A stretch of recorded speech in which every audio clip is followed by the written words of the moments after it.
कहानी शुरू होती है और हम 1998 का वक्त देखती है, जहाँ हॉस्पिटल में कोइची नाम के एक लड़के को लाया जाता है जिसकी तबीयत काफी खराब थी। असल में उसे लंग्स फेफड़ों की एक बीमारी थी, जिस वजह से अक्सर उसकी हालत ऐसी होती रहती थी। वो घबराकर बेहोश हो जाया करता था। डॉक्टर फौरन उसका इलाज करती है। इससे कुछ ही देर में वो बिल्कुल ठीक हो जाता है। यहाँ पता चलता है कि वो अपनी दादी के साथ उनके घर पर रहता है। कुछ दिन पहले उसकी दादी उसे यहाँ लाई है, इसीलिए वो यहाँ के लोगों को इतना नहीं जानता। फिर जब कोइची हॉस्पिटल में टहलने जाता है तो वहाँ उसे एक लड़की दिखाई देती है जिसकी एक आंख पर पट्टी बंधी हुई थी। वो लड़की उसे देखती तो है मगर बात नहीं करती और आगे बढ़ जाती है। तब कोइची भी उसका पीछे लिफ्ट तक करता है क्योंकि वो उससे बात करना चाहता था, मगर वो उस पर ध्यान ना देकर वहाँ से चली जाती है। इसके बाद आगे हम 3 हफ्ते बाद का वक्त देखते हैं, जहाँ कोइची ने एक नए स्कूल में दाखिला लिया है। एक टीचर उसे स्कूल के असूलों के बारे में बताता है और उसे उसकी क्लास में ले जाता है। तब क्लास में आने के बाद कोइची सबको अपने बारे में बताने लगता है कि कुछ वक्त पहले ही मेरी मॉम की मौत हो गई है और मेरे डैड इंडिया गए हैं काम के सिलसिले में, इसलिए मैं यहाँ अपनी दादी और चाची के साथ रहता हूँ। इसी दौरान कोइची की नजर क्लास की एक लड़की पर जाती है, जो और कोई नहीं बल्कि वही थी जो उसे हॉस्पिटल में मिली थी, यानी जिसकी आंख पर पट्टी थी। फिर पहली क्लास खत्म होने के बाद कोइची कुछ बच्चों से बात करता है और उस लड़की के बारे में पूछने लगता है। आगे वो बच्चे कोइची को एक कागज देते हैं जिसमें हर बच्चे की सीट के बारे में लिखा था, मतलब कि कौन सा बच्चा कहाँ बैठेगा, जिसे देखकर कोइची हैरान रह जाता है क्योंकि वो देखता है कि जिस जगह पर वो लड़की बैठी हुई थी वहाँ तो कोई सीट ही नहीं है। स्कूल खत्म होने के बाद जब वो अपने घर जाता है तो उसे मिलने उसकी चाची आती है। इनकी बातों से हमें पता चलता है कि उसकी चाची भी उसे स्कूल में पढ़ाती है, यानी जिस स्कूल में कोइची जाने लगा है। यहाँ उसकी चाची उसे दोबारा स्कूल के असूल बताने लगती है। कहती है कि जो भी टीचर तुम्हें कहे हमेशा वही करना, उनकी बात के खिलाफ मत जाना। अगले दिन कोइची स्कूल में एक लड़की से मिलता है जिससे उसकी दोस्ती हो जाती है। जहाँ इसी बीच उसे दोबारा से स्कूल की छत पर हॉस्पिटल वाली लड़की दिखने लगती है। इस बारे में वो अपने दोस्त को भी बताता है, जिस पर वो कहती है कि मुझे तो वहाँ कोई नहीं दिख रहा, वहाँ कोई है ही नहीं। अब उसे इस बात से हैरानी तो होती है, इसीलिए वह खुद पता लगवाने के लिए छत की तरफ जाने लगता है। वहाँ पर उसे पता चलता है कि इस लड़की का नाम मे है। वो लड़की यानी मे अब कोइची से बात करती है। कहती है कि स्कूल में जो कर्स यानी जो श्राप है वो शुरू होने वाला है, मगर अब इससे पहले कि कोइची उससे कोई और बात करता, अचानक से उसके सीने में दर्द होने लगता है। इसके फौरन बाद वो डॉक्टर के पास आ जाता है। डॉक्टर उसका चेकअप करने की बात बताता है कि तुम्हें बिल्कुल ठीक होने में अभी वक्त लगेगा, बस तुम्हें परेशान नहीं होना और अपनी दवाई टाइम पर लेना रोजाना। अब अगले दिन स्कूल जाकर कोइची मे पर नजर रखने लगता है। वो देखता है कि एक और आदमी भी है जो उसकी ही तरह मे पर नजर रख रहा है। अब तभी उसकी क्लास का एक लड़का कोइची के पास आकर बताता है कि वो आदमी जिस लड़की पर नजर रखे हुए है वो दरअसल इस स्कूल का लाइब्रेरियन है, यानी जो लाइब्रेरी में काम करता है। अब कोइची उससे ही मे के बारे में पूछने लगता है। अभी वो मे के बारे में उसे बताने ही वाला था कि तभी उसकी दोस्त आकर उसे अपने साथ ले जाती है, जिसके बाद अब कोइची खुद ही लाइब्रेरी में चला जाता है लाइब्रेरियन से बात करने के लिए। यहाँ उसे एक डॉल की ड्राइंग मिलती है जो एक खिलौना था, जिसे देखकर कोइची को याद आता है कि बिल्कुल ऐसी डॉल में भी अपने साथ लेकर चलती है। अब इतनी ही देर में वहाँ लाइब्रेरियन आ जाता है जो कोइची को उसकी क्लास में जाने का कहता है। अब कैसे भी करके कोइची सब जानना चाहता था, इसीलिए वो अपनी क्लास के 2 लड़कों के पास जाकर सारी सच्चाई पूछने लगता है। जब वो उसे बताते हैं कि सालों पहले मे नाम की एक लड़की 3rd ईयर क्लास में पढ़ती थी, मगर फिर अचानक एक दिन उसकी मौत हो गई और बस उसी दिन के बाद से उसकी सीट पर कोई नहीं बैठता। मगर उसकी मौत के बाद क्लास के बच्चों ने उसकी सीट पर एक डॉल को रख दिया और बिल्कुल ऐसे ही बर्ताव किया जिससे वो सच में क्लास में मौजूद है। जिसके बाद वो सारे बच्चे वहाँ से चले गए और बस तभी से उनका मानना है कि मैं आज भी एक स्टूडेंट के रूप में उस सीट पर आकर बैठती है, यानी वो स्टूडेंट जिसे इतने वक्त से कोइची भी देख रहा है। अब उनकी ये बातें सुनकर कोइची काफी घबराने लगता है क्योंकि उसे अजीब लग रहा था ये सोचकर कि मैं इतने वक्त से एक आत्मा को देख रहा हूँ। फिर जैसे वो ऊपर देखता है तो वो लड़की उसे दोबारा से दिखने लगती है, जिससे एक बार फिर उसकी तबीयत खराब हो जाती है। इसीलिए वो डॉक्टर के पास चला जाता है। यहाँ उसकी मुलाकात एक नर्स से होती है जो उस स्टूडेंट की बहन है जिसने कोइची को लाइब्रेरियन के बारे में बताया था और जिससे कोइची ने मई के बारे में जानने की कोशिश की थी। यहाँ कोइची उसे भी मई के बारे में बताकर पूछने लगता है कि मैंने उसे इस हॉस्पिटल में भी देखा था, वो यहाँ क्या करने आती है। जिस पर वो नर्स कहती है कि अभी तो मैं इस बारे में नहीं जानती, मगर पता लगवाकर मैं तुम्हें बता दूंगी लाजमी। अब एक दिन कोइची को एक डॉल्स की शॉप मिलती है जहाँ बहुत सारी गुड़िया थी, इसीलिए वो अंदर जाकर चेक करने लगता है। जिस दौरान हम देखते हैं कि उसकी दोस्त उसे इस दुकान के अंदर जाते हुए देख रही है। दुकान के अंदर कोइची को मे की गुड़िया भी दिख जाती है, जिसे अभी वो देख ही रहा था कि तभी यह मे खुद आ जाती है, जिसे देखकर वो उसे सवाल करने लगता है। अब मैं उसे अपनी आंख से पट्टी हटाकर दिखाती है, जिससे हमें पता चलता है कि उसकी वो आंख कांच की है। तो वो उसे अपनी इस आंख के बारे में बताती है। कहती है कि मेरी ये आंख बहुत तेज है, किसी की भी होने वाली मौत को देखने में मदद करती है, मतलब कि मुझे पता चल जाता है कि कौन इंसान मरने वाला है। इस वक्त भी उसे एक लड़की की मौत के बारे में पता था जो और कोई नहीं बल्कि कोइची की दोस्त थी। अब उसकी ये बातें सुनकर घबराता हुआ वो अपने घर आ जाता है। फिर अगले दिन स्कूल में कोच की दोस्त सीखती है कि वो मे पर नजर रख रहा है, उसका पीछा कर रहा है, जो देख वो काफी घबरा जाती है और उसके पीछे जाकर उसे ऐसा करने से मना करती है, मगर वो उसकी बात नहीं सुनता और मे के पीछे चला जाता है। वो मे को हाथ लगाकर देखता है कि कोई भूत आत्मा नहीं है, बल्कि ये असली की इंसान है जिसे सब आत्मा समझ रहे हैं। तभी यहाँ भागते हुए कोची की दोस्त भी आ जाती है और उस पर गुस्सा करने लगती है कि तुम मे का पीछा करना क्यों नहीं छोड़ रहे। अब तभी हम देखते हैं कि बाहर लगी आग एकदम से बढ़ जाती है और जोर से आकर खिड़की के शीशे पर लगती है, जिससे शीशा टूट जाता है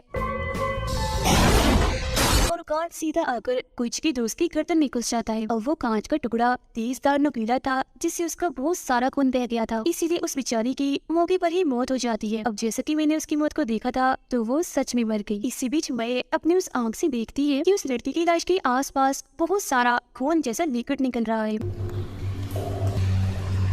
जिसका मतलब था कि उसे ऐसे पता चलता है कि कोई इंसान मरने वाला है। अब ये लिक्विड उसने देख लिया था तो इसका मतलब आगे भी किसी इंसान की मौत होने वाली है। फिर तभी यहाँ और भी बहुत सारे बच्चे आ जाते हैं और उस लड़की की मौत पर काफी दुखी हो जाती है, मगर वो उसकी मौत का जिम्मेदार कोची को भी समझ रही थी, क्योंकि उसने ही स्कूल के असूल तोड़े थे, जिस वजह से मौतें होना शुरू हो गई है, यानी कि कर्ज वापिस आ गया है। मगर वो अभी भी कुछ नहीं समझ पाता। फिर शाम को जब वो हॉस्पिटल में जाता है तो नर्स उसे बताती है कि मैं यहाँ कुछ दवाइयाँ लेने आती रहती है। फिर अब अगले दिन कोची अपनी क्लास के उसी लड़के यानी नर्स के भाई से कर्ज इन्हीं शराब के बारे में पूछने लगता है, क्योंकि मैंने भी उसे किसी कर्ज के बारे में ही कहा था, मगर वो उसे कुछ भी नहीं बताता और नजरअंदाज करके उसे दूर जाने लगता है। साथ ही वो कोची को ये भी कहता है कि मेरी बहन यानी उस नर्स से भी तुम दूर ही रहो। अब यहाँ हमें पता चलता है कि वे कोई भूत या आत्मा नहीं है, बल्कि ये सच में एक लड़की एक स्टूडेंट है जो इसी स्कूल में पढ़ती है, मगर सारे बच्चे और टीचर्स उसे नजरअंदाज करती है और ऐसे समझते हैं जैसे वो यहाँ है ही नहीं, मतलब कि देख कर भी अनदेखा कर देना। मगर इसके पीछे वजह क्या थी इसके बारे में कोई नहीं जानता था, पर वो इस बारे में कैसे भी करके पता करना चाहता था, इसीलिए वो हॉस्पिटल जाकर नर्स के पास जाने लगता है। मगर तभी उसे याद आता है कि नर्स के भाई ने मुझे इसे दूर लेने का कहा है, इसीलिए वो उसके पास नहीं जाता। अब नर्स को हम देखते हैं जो अकेले लिफ्ट से जा रही थी, मगर तभी अचानक कहीं से एक कांच सीधा आकर उसके सर में घुस जाता है, जिससे वो भी वही मारी जाती है। कोई चीज जल्दी से उसके पास जाता है और अपनी आंखों के सामने एक के बाद दूसरे मौत देखकर काफी हैरान भी रह जाता है और डर भी गया था। अगले दिन जब नर्स को दफनाया जा रहा था तो हम देखते हैं कि नर्स का भाई कोई चीज से बात नहीं करता, वो बस उसे गोरे ही जा रहा था, क्योंकि वो उसे अपनी बहन की मौत का जिम्मेदार समझ रहा था। इसके अलावा जब वो क्लास में जाता है तो वहाँ भी कोई उससे बात नहीं करता, उसे सब देखकर भी नजरअंदाज कर देते हैं। ऐसा दरअसल वो लोग इसीलिए कर रहे थे क्योंकि उनका मानना था कि अगर वो मे के साथ साथ कोची को भी नजरअंदाज करेंगी तो शायद मौतें होना फिर से बंद हो जाएंगी। फिर जब वो क्लास की सीटों वाली लिस्ट देखता है तो ये देखकर काफी हैरान रह जाता है कि उसकी और मे की सीट को कैंसिल कर दिया गया है, क्योंकि उस पर क्रॉस लगाया हुआ था, जिसका मतलब था कि अगर वो क्लास में आए और ना आए बराबर ही है। फिर अब स्कूल खत्म होने के बाद वो मे के पास जाता है और उससे पूछता है कि आखिर ये सब क्या हो रहा है, ये स्कूल में अजीब क्या चल रहा है, जिस पर वो उसे बताती है कि हर साल जब भी बच्चों का इस स्कूल में एडमिशन यानी दाखिला होता है तो एक बच्चे को नजरअंदाज करने के लिए वोटिंग की जाती है, मतलब कि जिस बच्चे का भी नाम आएगा उसे पूरे साल नजरअंदाज किया जाएगा जैसे वो स्कूल में है ही नहीं। ऐसा इसलिए किया जाता है क्योंकि सबका मानना था कि अगर वो ऐसे नहीं करेंगे तो स्कूल में पैरानॉर्मल यानी अजीबोगरीब चीजें होने लगेगी, जिससे एक के बाद एक स्टूडेंट मारे जाएंगे। ये एक किस्म का कर्ज है।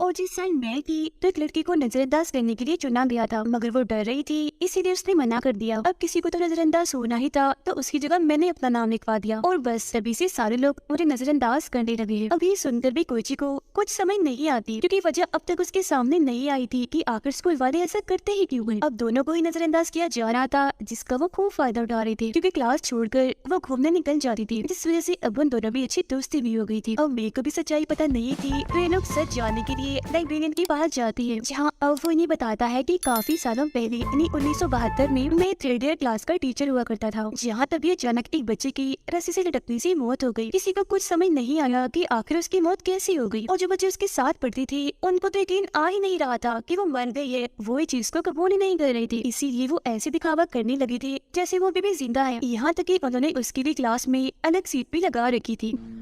友人たちは悲しく彼女っているふりをし続けたらしい。 जिसके बाद स्कूल में एक कर्ज आ गया क्योंकि उस बच्चे के मरने के बाद ही स्कूल के बच्चे अचानक से ही मरने लगे, जिसे रोकने के लिए सबने फैसला किया कि वो हर साल एक बच्चे को वोटिंग के जरिए चुनकर उस लड़की की सीट पर बिठा देंगे। सभी के लिए उस सीट पर बैठा जाने वाला बच्चा गायब ही माना जाएगा, मतलब कि सब उसे नजरअंदाज करेंगे। फिर वक्त के साथ साथ हमारा ये प्लान कामयाब होने लगा था क्योंकि मौतें होना बंद हो गई थी और बस तभी से हर साल उस सीट के लिए बच्चों की वोटिंग की जाती है। और ये तब तक ठीक रहा जब तक कि कोची तुमने आकर स्कूल के असूल ना तोड़ दिए। जो असूल था उस सीट पर बैठने वाले बच्चे को नजरअंदाज करना। それが美咲さん。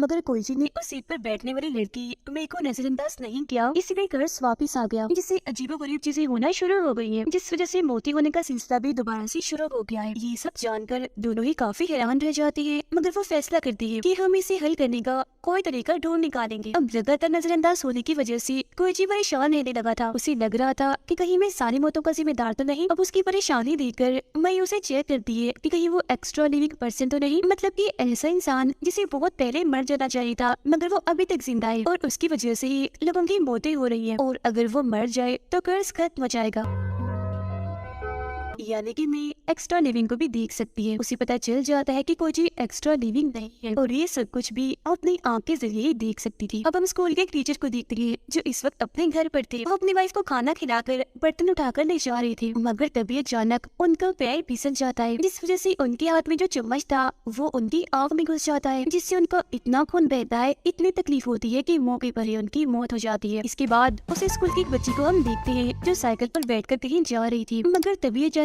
पता नहीं कैसी उसकी साइकिल की ब्रेक फेल हो जाती है, जिससे साइकिल अब उसके कंट्रोल से बाहर हो जाती है। जिस दौरान जैसे वो सड़क पर जाती है तो सामने आती गाड़ी से वो टकरा जाती है। वो फौरन नीचे गिर जाती है, जिससे वो काफी जख्मी हो गई थी, इसलिए मौके पर उसकी भी मौत हो जाती है। फिर अगले दिन स्कूल में जब उसकी मौत का पता चलता है तो सारे ही बच्चे काफी दुखी हो गए थे और उन दोनों को ही इस सबका जिम्मेदार कह रही थी। जबकि उधर वो दोनों लाइब्रेरी में जाकर 1972 की फाइल्स देखने लगते हैं, जिस बीच कोची को एक तस्वीर मिलती है जो और किसी की नहीं बल्कि उसकी चाची की थी, जिसका मतलब था कि वो भी उस वक्त यानी 1972 में उस क्लास की स्टूडेंट थी। इसके बाद मजीद छानबीन करने के लिए वो उस स्कूल के दूसरे हिस्से में जाते हैं जहाँ सबका जाना मना था, क्योंकि 1972 के टाइम क्लास वही लगती थी। वो यहाँ पर छानबीन करने लगती है ताकि उन्हें कोई क्लू कोई सुराग मिल सके और तभी कोची को यहाँ एक ऑडियो टेप मिल जाती है जो काफी पुरानी लग रही थी। जब ये लोग उसे सुनते हैं तो पता चलता है कि इसे भी उसी वक्त 1972 में रिकॉर्ड किया गया है।